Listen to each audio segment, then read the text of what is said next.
The announcement of a framework peace agreement between the United States and Iran has drawn swift reactions from leaders around the world, with many welcoming the breakthrough as a major step towards regional stability and renewed diplomacy. The deal, announced by the US President Donald Trump and confirmed by mediators, aims to end months of conflict, reopen the Strait of Hormuz, and launch further negotiations on Iran's nuclear program. The agreement was facilitated through intensive diplomatic efforts led by Pakistan, with support from Qatar, Saudi Arabia, and Turkey. French President Emmanuel Macron welcomed the development, describing it as an important opportunity to reduce tensions in the Middle East. In a statement on social media, Macron stressed the need to build the momentum of the agreement and pursue lasting peace through dialogue and diplomacy. United Nations Secretary General Antonio Guterres also praised the breakthrough, calling it a significant step toward de-escalation.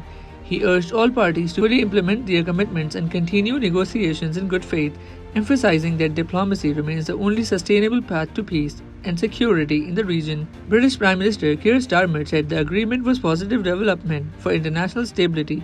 He reiterated the importance of restoring freedom of navigation through the Strait of Hormuz and stressed that Iran must never be allowed to acquire a nuclear weapon.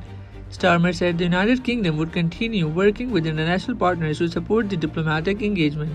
German Chancellor Friedrich Merz welcomed the framework agreement and expressed support for continued negotiations. He said Germany stood ready to work with allies to ensure regional security and encourage a peaceful resolution to outstanding issues, particularly those related to Iran's nuclear program. Australian Prime Minister Anthony Albanese described the deal as an encouraging step toward reducing conflict in the Middle East. He said Australia supported diplomatic efforts to promote peace, stability, and security while urging all sides to honor their commitments under the agreement. New Zealand also welcomed the breakthrough. In a statement, the Foreign Minister Winston Peters said the agreement represented an important opportunity to reduce tensions and prevent further escalation.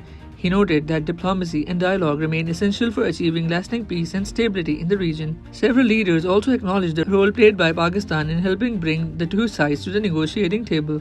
Prime Minister Shehbaz Sharif announced the agreement after days of intensive talks and thanked Qatar, Saudi Arabia, and Turkey for supporting the mediation effort. Diplomats described Pakistan's role as instrumental in maintaining communication channels and facilitating the discussions between the United States and Iran. The positive international response reflects widespread hopes that the agreement can help end months of violence that have disrupted global energy markets and heightened fears of broader regional tensions. For now, governments across Europe, the Asia-Pacific region, and the United Nations have largely united in welcoming the agreement as a rare diplomatic breakthrough, while also recognizing Pakistan's mediation efforts as a key factor in helping move the region away from conflict and towards a more stable future.